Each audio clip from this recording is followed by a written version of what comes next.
Hello guys, welcome to my channel Shri S S and world. कैसे हैं आप सब? आशा करते हैं आप सब बहुत अच्छे होंगे और अपनी पढ़ाई बहुत अच्छे से कर रहे होंगे। तो ये इस क्लास में हमारी एनसीईआरटी की सीरीज, न्यू एनसीईआरटी सीरीज मैंने जो स्टार्ट की है वो आपको सीटेट वालों के लिए, सीटेट पेपर 2 सोशल साइंस के लिए। बाकी आप डीएसएसबी एंड बीपीएससी या जो भी एग्जाम की प्रिपरेशन कर रहे हैं उसके लिए आपको एनसीईआरटी पढ़नी पड़ती है। वो लोग भी ये एनसीईआरटी देख सकते हैं, ठीक है। इससे उनका बेस मजबूत हो जाएगा। और सीटेट के आंसर की आ गई होगी, आप लोगों ने चेक कर ली होगी। जिसका आंसर की में अच्छे नंबर आ रहे हैं उसके लिए बहुत बहुत कॉन्ग्रेचुलेसन। जिसका 1 या 2 नंबर से रह रहा है वो वेट करें। आई होप आपका भी क्लियर हो जाएगा, क्योंकि क्वेश्चन होते हैं 1-2 जो जिनके आंसर गलत हो जाते हैं, कुछ भी प्रॉब्लम हो जाती है। अगर उसमें आप 1 या 2 नंबर बढ़ता है तो आपका भी क्वालिफाई हो जाएगा। हाँ, जिनका इस बार क्वालिफाई नहीं हुआ है या जो नए स्टूडेंट हैं जो सीटेट का फॉर्म भरना चाहते हैं, जुलाई को टारगेट कर रहे हैं, तो उनसे मेरा एक सजेशन है कि आप हमारी एनसीईआरटी सीरीज से जुड़ जाएं। आपको प्रॉपर एनसीईआरटी समझाते हुए चलूँगी और अच्छे से आपकी एनसीईआरटी तैयार हो जाएंगी। और फिर आप क्वेश्चन प्रैक्टिस कर लेना और एक डिटेल वीडियो बना दूंगी कैसे कैसे आपको सीटेट को क्वालिफाई करना है, कैसे मैंने फर्स्ट अटैम्प्ट में और कम समय में अपना सीटेट क्वालिफाई किया था, ठीक है।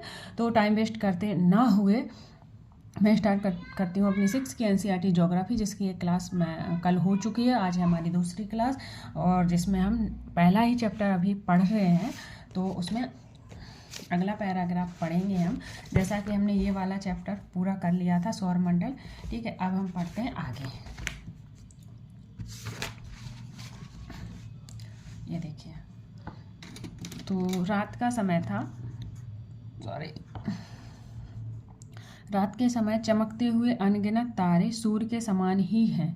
जो रात के समय जो तारे चमक रहे हैं आसमान पे, वो किसके समान ही हैं? हमारे सूर्य के समान ही हैं। लेकिन क्या है कि हमसे बहुत अधिक दूर हैं, इस कारण वो हमें छोटे दिखाई देते हैं और उनकी जो हीट है, जो ऊष्मा है, जो प्रकाश है, वो हमें महसूस नहीं होता है। वे अत्यंत छोटे दिखाई पड़ते हैं। क्यों? मतलब जो आसमान में तारे हैं वो सूर्य की तरह ही बड़े हैं और सूर्य की तरह ही उनमें हीट है, ऊष्मा है, प्रकाश है, हर चीज़ है। बट वो हमें उनकी हीट और ऊष्मा महसूस नहीं होती है, क्योंकि वो अत्यंत क्या है, छोटे दिखाई देते हैं। क्यों? क्योंकि वो हमसे बहुत ज़्यादा दूर है, ठीक है। ये चीज़ इसमें कही गई है। देखो, रात के समय चमकते हुए अनगिनत तारे सूर्य के समान ही हैं, लेकिन हमें बहुत अधिक दूर होने के कारण हम लोग उनकी ऊष्मा या प्रकाश को महसूस नहीं करते हैं, अतः वे अत्यंत छोटे दिखाई पड़ते हैं। आपने अवश्य ध्यान दिया होगा कि कुछ दूरी से देखने पर सभी वस्तुएं छोटी दिखाई देती हैं, ठीक है। अत्यधिक ऊंचाई पर उड़ रहा हवाई जहाज कितना छोटा दिखाई देता है। ये है एग्जाम्पल। मान लो कोई हवाई जहाज है, वो हमारे पास में तो बड़ा दिखता है, बट ऊपर जब उड़ता है तो वो हमें छोटा दिखाई देता है। ठीक इसी प्रकार हमारे तारे हैं, ठीक है। रात्रि में आसमान की ओर देखते समय आप तारों के विभिन्न समूहों द्वारा बनी आकृतियों को देखते हैं। क्या देखते हैं? जब हम रात को तारे देखते हैं तो विभिन्न आकृतियों को देखते हैं। आपने कभी किया होगा, मैं तो देखा है, छत मतलब ऊपर जाती थी, तारों को देखती थी। देखो ये वाला इससे पक्षी बन रहा है, इन तारों को मिलाकर इससे ये बन रहा है। तो ऐसे हम लोग खेलते थे बचपन में, ठीक है। तो वो बात यहाँ भी कह रहा है कि रात्रि में आसमान की ओर देखते समय आप तारों के विभिन्न समूहों द्वारा बनाई गई विविध आकृतियों को देख सकते हैं। ये नक्षत्र मंडल कहलाते हैं। क्या कहलाते हैं? नक्षत्र मंडल कहलाते हैं, ठीक है। अर्सा मेजर, बिग बियर इसी प्रकार का एक नक्षत्र मंडल है। तो जो तारों का समूह है आसमान में, जिनसे कई आकृतियां बनती हैं, जो तारों का समूह है वो क्या कहलाता है? हमारा नक्षत्र मंडल कहलाता है। और अर्सा मेजर और बिग बियर जो है वो एक प्रकार का नक्षत्र मंडल ही है, ठीक है। बहुत आसानी से पहचान में आने वाला नक्षत्र मंडल कौन सा है? वो है हमारा सप्तऋषि, यानी कि 7 तारों का समूह। ये देखिए 1 2 3 4 5 6 7, ये हमारे 7 तारों का समूह है, ओके। बहुत आसानी से पहचान में आ जाता है। सप्तऋषि या सप्तसात या ऋषि संत भी इसे बोल सकते हैं, ठीक है। तो ये ध्यान, जो अदर वर्ड दिए रहते हैं उन्हें ध्यान से आपको देखना है, क्योंकि इससे भी क्वेश्चन बन जाएगा और आपको आता हुआ क्वेश्चन भी गलत कर लोगे आप, ठीक है। यह 7 तारों का समूह है जो कि नक्षत्र मंडल अर्सा मेजर का भाग है। जो ये 7 तारों का समूह है वो किसका भाग है? वो हमारा नक्षत्र मंडल अर्सा मेजर का भाग है। इंपॉर्टेंट पॉइंट है, ध्यान रखना, ठीक है। आपने परिवार या पड़ोस में किसी बड़े व्यक्ति से कहिए कि वह आपको आसमान में अधिक तारों, ग्रहों तथा नक्षत्र मंडलों को दिखाए। ठीक है, किसको किसको दिखाए? तारों, ग्रहों और नक्षत्र मंडलों को दिखाए। प्राचीन समय में लोग रात्रि में दिशा का निर्धारण तारों की सहायता से करते थे। जो पहले के लोग थे, प्राचीन समय मतलब पहले के लोग, पुराने लोग, वो अपनी दिशा का निर्धारण मतलब दिशा कैसे चूज करते थे, वो तारों के माध्यम से करते थे। ठीक है, उत्तरी तारा उत्तर दिशा को बताता है। एक जो उत्तरी तारा है, जैसे हम ध्रुव तारा कहते हैं, वो कौन सी दिशा को दिखाता है? हमारी उत्तर दिशा को दिखाता है। तो देखो यहाँ भी लिखा है, इसे ध्रुव तारा भी कहा जाता है।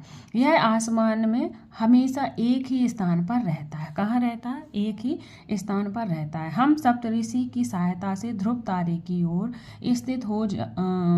स्थिति को जान सकते हैं। मतलब जो सप्तऋषि हैं उनकी सहायता से हम ध्रुव तारे की स्थिति जान सकते हैं। कैसे?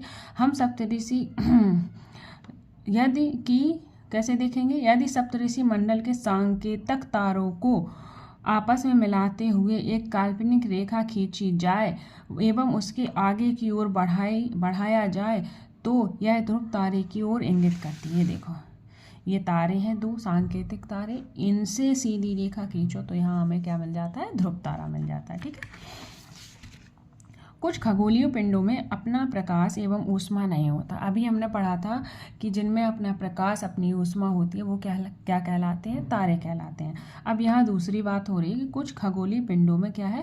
प्रकाश और ऊष्मा स्वयं की नहीं होती है, वे तारों के प्रकाश से प्रकाशित होते हैं। किसके प्रकाश से? तारों के प्रकाश से। ऐसे पिंड क्या कहलाते हैं? ग्रह कहलाते हैं। तो डिफरेंस याद रखेंगे, जो तारे होते हैं उनके पास स्वयं की ऊष्मा और हीट यानी कि प्रकाश होता है, और जो ग्रह हैं उनके पास प्रकाश और ऊष्मा नहीं होती है स्वयं की। ठीक है, ग्रह जिसे अंग्रेजी में क्या कहते हैं? प्लैनेट कहते हैं। क्या कहते हैं? प्लैनेट कहते हैं। ग्रीक भाषा के प्लैनेटाइड शब्द से बना है। जो ग्रह शब्द है उसे इंग्लिश में प्लैनेट कहते हैं। यह ग्रीक भाषा के प्लैनेटाइड शब्द से बना है, जिसका अर्थ क्या होता है? परिभ्रमक। क्या होता है? जिसका अर्थ होता है परिभ्रमक, अर्थात चारों ओर घूमने वाला। पृथ्वी जिस पर हम रहते हैं वह एक क्या है? ग्रह है। सूर्य एक तारा है, पर पृथ्वी एक क्या है? हमारी ग्रह है।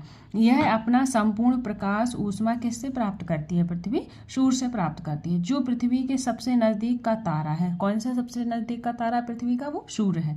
पृथ्वी को बहुत अधिक दूरी से, जैसे चंद्रमा से देखने पर यह चंद्रमा की तरह चमकती हुई प्रतीत होती है। अगर पृथ्वी को हम चंद्रमा से देखेंगे तो यह हमें चंद्रमा की तरह ही चमकती प्रतीत होगी। तो सबसे पहले याद रखेंगे तारा किसे कहते हैं? तारा किसे कहते हैं? तारा कहते हैं जिसके पास स्वयं की ऊष्मा और प्रकाश होता है, वह तारा कहलाता है। ग्रह क्या होते हैं? जिनके पास प्रकाश और ऊष्मा नहीं होती है वह ग्रह कहलाते हैं। ठीक है, पृथ्वी एक हमारा ग्रह है और सूर्य हमारा एक तारा है। ठीक है, ध्यान रखेंगे। ग्रह को इंग्लिश में क्या कहते हैं? प्लैनेट शब्द कहते हैं। और ग्रीक भाषा के, या किससे बना है? ग्रीक भाषा के प्लैनेटाई शब्द से बना है। तो प्लैनेटाई शब्द का अर्थ क्या होता है बताएंगे? तो प्लैनेटाई शब्द का अर्थ होता है परिभ्रमक। ठीक है, अर्थात चारों ओर घूमने वाला। तो आई होप आपको ये चीज़ समझ में आ गई होगी। अब ये आपको बॉक्स दिख रहा होगा, ये बॉक्स को आपको ज़रूर पढ़ना है और ध्यान से पढ़ना है। तो कैसे पढ़ेंगे? तो इसे पढ़ के और इसके बारे में देखना, इससे क्वेश्चन बन जाता है। ठीक है, कैसे? बृहस्पति, शनि, यूरेनस के चारों ओर छल्ले हैं। ये छल्ले विभिन्न पदार्थों के असंख्य छोटे छोटे पिंडों से बनी पट्टियां हैं। पृथ्वी से इन छल्लों को शक्तिशाली दूरबीन की सहायता से देखा जा सकता है। ठीक है, तो जी बृहस्पति, शनि, यूरेनस, इनके चारों ओर क्या पाए जाते हैं? छल्ले पाए जाते हैं। ठीक है, तो गाइस ये थी आज की क्लास। कल हम बात करेंगे अपने सारे ग्रह के बारे में। हमारे ग्रह 8 होते हैं। वो 8 ग्रह सूर्य की दूरी के हिसाब से कौन सा बड़ा है, कौन सा छोटा है, और नॉर्मल में कौन से बड़े और कौन से छोटे हैं। तो 2 प्रकार से क्वेश्चन बनता है ग्रह पे। एक तो बनता है कि सूर्य की दूरी के हिसाब से सीरीज वाइज लगाइए, और एक बिना सूर्य की दूरी के हिसाब से भी पूछ लिया जाता है कौन सा ग्रह बड़ा है और कौन सा ग्रह छोटा है। तो इस बारे में हम कल डिटेल में चर्चा करेंगे। तो आज की थी ये क्लास। ये छोटी छोटी क्लास इसलिए बना रही हूँ कि आपको एनसीईआरटी पढ़ने में बोझ ना लगे, बर्डन ना लगे, और आपका इंटरेस्ट आए एनसीईआरटी पढ़ने में, और आप आई होप आप ये लेसन समझकर पढ़ पा रहे होंगे, आपके माइंड में हर चीज़ें रुक रही होंगी। और इस एनसीईआरटी क्लास का फ़ायदा ये है, सबसे बड़ा फ़ायदा ये है कि आप एनसीईआरटी बुक खोल के बैठिए सामने और सुनिए ध्यान से और समझिए, ठीक है। और जो चीज़ समझ में ना आ रही हो वो आप हमसे कमेंट बॉक्स में कमेंट करके पूछ सकते हो, ठीक है। तो ये थी आज की क्लास, और 2 क्लास में आपकी एनसीईआरटी ज्योग्राफी का फर्स्ट लेसन कंप्लीट हो जाएगा। और मैं थोड़ा छोटा ही वीडियो लेके चल रही हूँ जिससे आपका इंटरेस्ट बढ़े बुक्स पढ़ने में।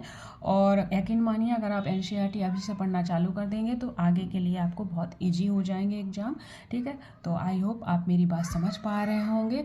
And thank you, take care and bye bye.